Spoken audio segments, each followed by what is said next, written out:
We're doing our spring practice tour. We're each picking a team a couple days of the week. We've already hit, I think, up to, what are we at, 9? Almost 12 teams, somewhere around there. I want to start with Texas A&M. We pick one from a different conference.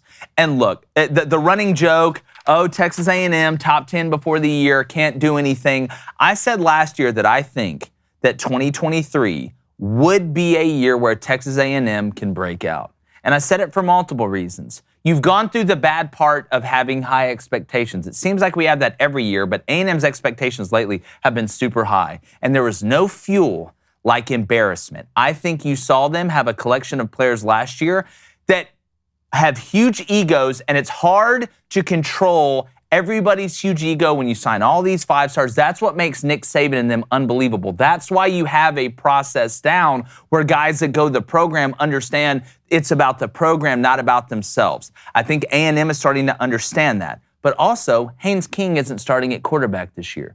You brought in Bobby Petrino. There's people talking about press conferences. I could give a damn about Jimbo Fisher talking in press conferences.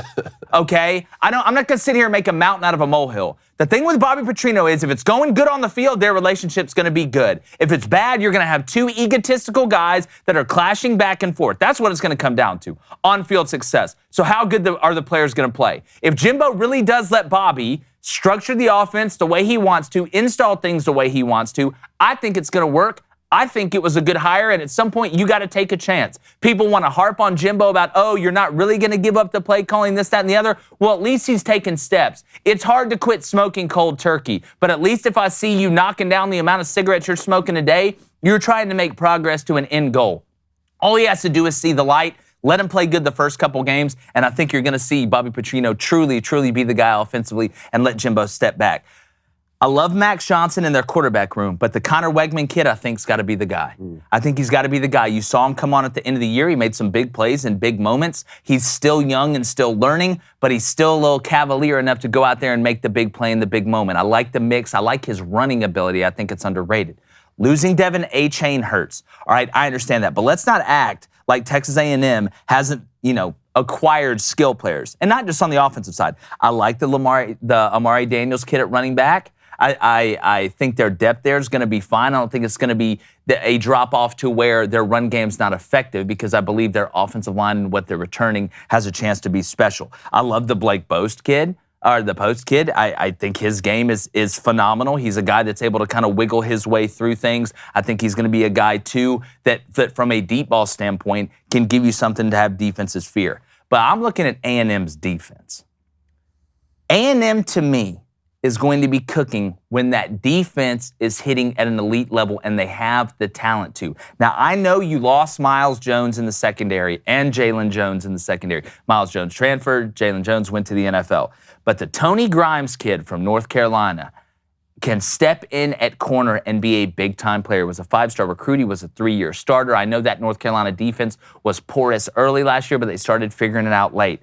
And then Shamar Stewart on the defensive line, I think, has a chance to be a superstar. But if you look at what A&M is returning up front, that's where I think this team can take the next step. You played Bama on the road last year. You get them at home this year.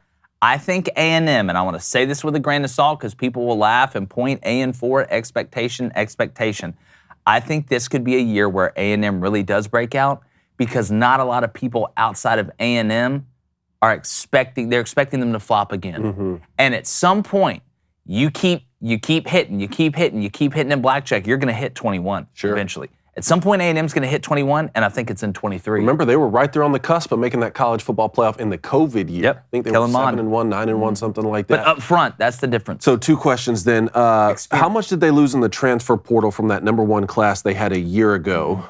And do you think Bobby Petrino will be the OC there past 1 season?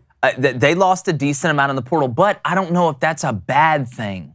You want a balance, right? You always, I call it the Kentucky syndrome. You want to recruit the best players, all right? You want to recruit the best players, but sometimes the best players aren't always the 5-star players, or else every 5-star would always work out. Half the problem these really talented, highly ranked kids have is they think it's about them and not the program. It's the same problem we see in society. It's entitlement by young people. They want the job straight. They don't want to work hard for it. They want it to be given to them because, oh, well, I majored in this, or I did this, or I was in this newspaper article. They don't want to work for it. They don't understand that sometimes starting from the bottom of the totem pole is the best way to reach the top. They think they already need to reach the top because they look around and see some freshmen that are able to come in and play. But having those egos and having more of it, I mean, think about who A&M is. A&M, when they've been successful, isn't this recruiting, these huge egotistical 5-stars. It's the 12th man. It's having 12 walk-ons out there in kickoffs that'll run down and kick your ass. A&M, the difference between A&M is that A&M is just truly a bunch of country boys that are just gritty. They don't have all the headlines. They're just going to go out there and punch you in the face and see how you react. A&M's lost that. They're a lot more like Texas now, in my opinion. Anything on A&M, Blaine, before we move on? So look, the talent was never the problem with A&M, but for some reason they come this season with such these high expectations and just flop every year. So I'm not going to sit here and believe in A&M until I see it. I don't care how many number one recruiting classes. I can understand that. Number one recruiting classes you stacked, you transfer portal somewhat. I can understand your point of view when it comes to that, and toxicity in the locker room is not good. It spreads like cancer. It can happen extremely quickly. But they got hurt in the transfer portal. A lot of those 5-stars left. But I do believe in Jimbo Fisher. This is why it's so weird to me. Jimbo Fisher is a phenomenal coach, even going back to Florida State and what they did. So do I think Jimbo sooner or later will turn it around? But I do think he has to let go of the reins a little when it comes to that offensive system. It's not the same, all right? Petrino can do it, man. Petrino can do it. He's done it his whole career. So if he lets Petrino do his job and not micromanage every little thing when it comes to Texas A&M program, I can see them taking that step. But until he does that, I will not believe in A&M. Well, again, this Jimbo Fisher, Bobby Petrino experiment, it will come down to how the season starts. That's what it's going to come down to. First 2 to 3 games. I'm trying to pull up their. That's why I'm trying to pull up their schedule right now, because just like anything, positive momentum yields positive workplace environment. Bad momentum, that means that's when the micromanagement. I got it right here. They got New Mexico. Yep, they got New Mexico in the first game. All right, you need to come out and look crisp offensively. Yep. And shout out to Bryant Vincent, the OC former UAB coach. Good luck. They go to A&M this year. Game 1. And then the second one at Miami. That game 2 may write the story. And I hate it coming down to one game because it's way more. It takes way more than one game. But where A&M is right now, they need positive momentum early. They go down to Miami and they're crisp offensively and they get after them. I mean, you got Auburn at home this year. You got Auburn at home this year. You got Arkansas at home this year. You have Bama at home this year. South Carolina at home and Mississippi State at home. You go to LSU. You go to Tennessee and to Ole Miss. No App State? No App State. Yeah, not on the schedule. No App State. They got Abilene Christian and New Mexico. Good. Yeah. Woo.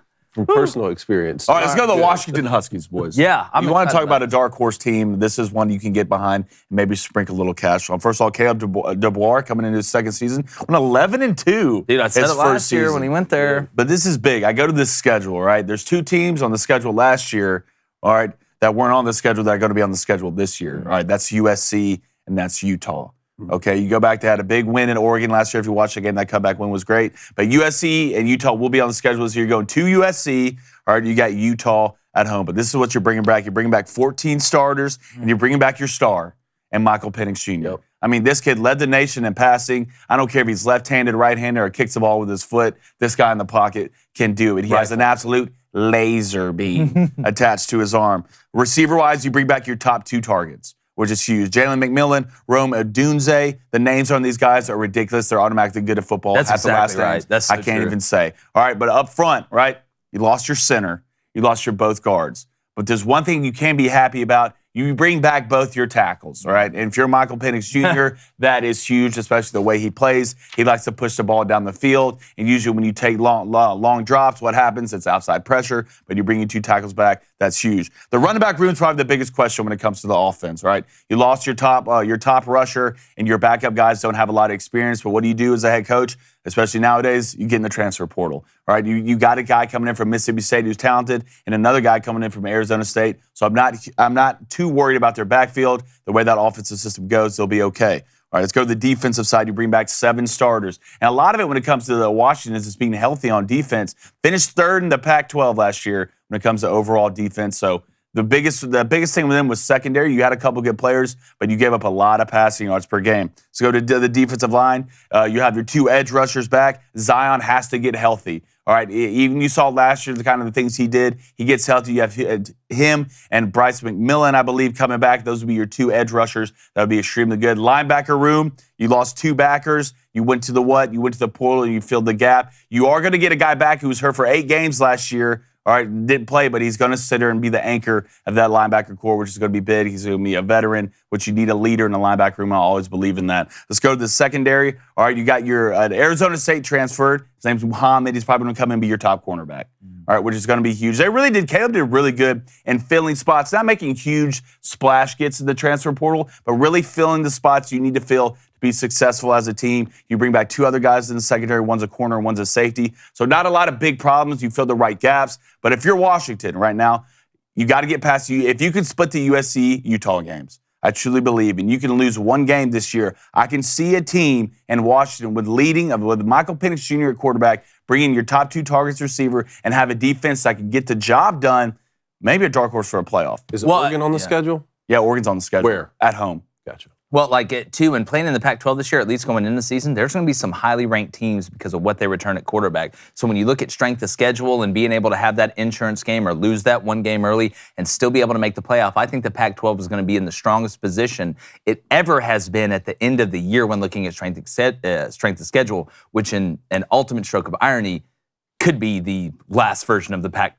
that we ever see here down the road. That is funny, but I agree with you. It's going to be a lot of fun to watch. High-level quarterback play out there. I want to talk about Nebraska. Practice number 5 on the spring schedule happening today. Obviously, Matt Rule enters year 1 here, taking over for Scott Frost. Scott Frost, 16-31 during his tenure at Nebraska. Obviously, it's very disappointing for fans because that was your guy, national champion and a quarterback for the program.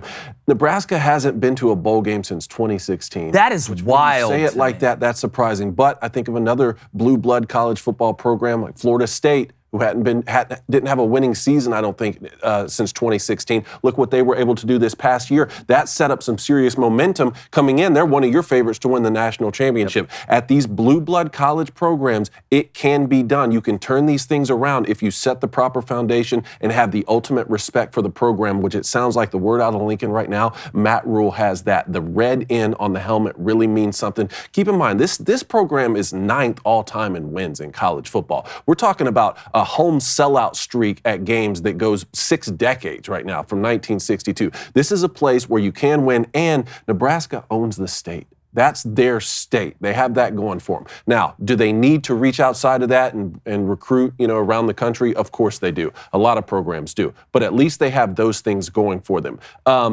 Like I said, trying to establish culture early here. A couple of the things Matt Rule is doing is, not giving out single-digit numbers right now. You have to earn those. There's these mouth guard check-ins and shoulder pad check-ins that they're doing at some of these early spring games. And don't be surprised if you see Matt Rule utilize the portal even after spring training, right? Because he's still trying to identify holes that need to be filled. But I do want to start at the quarterback position. Casey Thompson is returning. Now, Casey Thompson had surgery on his throwing shoulder. He threw for 2,400 yards and 17 touchdowns last season, so he's not going to be able to participate in spring that much, but he is going to be competing for the starting job. Jeff Sims transferred in from Georgia Tech, which I think is very interesting. He's 6'4", 220. That's huge. 6'4", 220. He's going to be getting the majority of the reps in spring. That's going to be a very interesting 1-2 battle right there. Plus, you have Chubba Purdy, who transferred in from Florida State. Sounds like he's 3rd on the depth chart right now, but he's going to be taking a lot of first and second team reps in spring. Let's see how that plays out.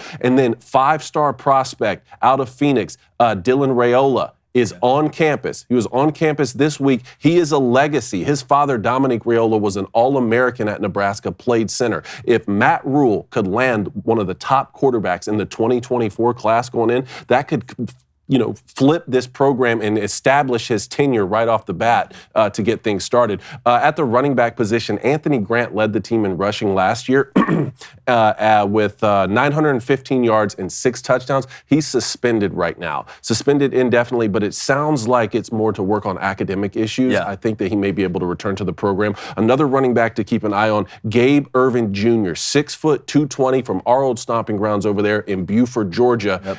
Runs downhill, very speedy. Remember, Nebraska led the country in losing one possession games. Yep. It was phenomenal. Anytime Nebraska got in a one possession game, they were losing. Can you give the ball to a guy who is tough, runs downhill, and speedy at the end of games to be able to finish and run out the clock? Last thing here, Nebraska 29th in the transfer portal. They got a lot of pieces on defense, which is exciting, and on the offensive line. Listen to what they brought in just from the University of Georgia alone. Tight end Eric Gilbert. I know he's bounced around a little bit. Can he get his mentality right and be, a legitimate tight end for a team? We're going to find out. Then linebacker MJ Sherman and offensive tackle Jacob Hood all just come from the University of Georgia. So. If you're going to get transfers, that's not a bad place to get them from. No. They seem to be doing something right. No, got them from Georgia. And look, you start off at Minnesota and at Colorado. That's games 1 and 2. At Minnesota, at Colorado, that's not a great start. Get Northern Illinois and Louisiana Tech both at home. Then you get Michigan at home. They go to Illinois. They get Northwestern and Purdue at home. Then they go to Michigan State.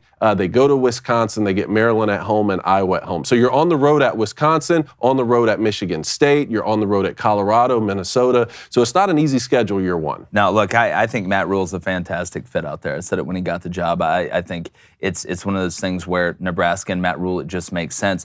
I like that. Best man. What's up, buddy? Best man. Look? I'm going to look phenomenal. I always look great. All right. Well, it's because look good, play good. Yeah. If you don't use anything else, the Indochino, I don't know what you're doing. Like, time to grow up, bud. Yeah. Get out of your parents' basement. Yeah. Stop playing video games. I don't. Hey, YouTube, appreciate you guys. Do us a quick favor right now. Do it right now, unless you're driving, and then park, and then do it. Hit the subscribe button, turn that notification bell on, hit that like button. We really appreciate it. You can catch all the content we're delivering at Crane & Company and here at the Daily Wire.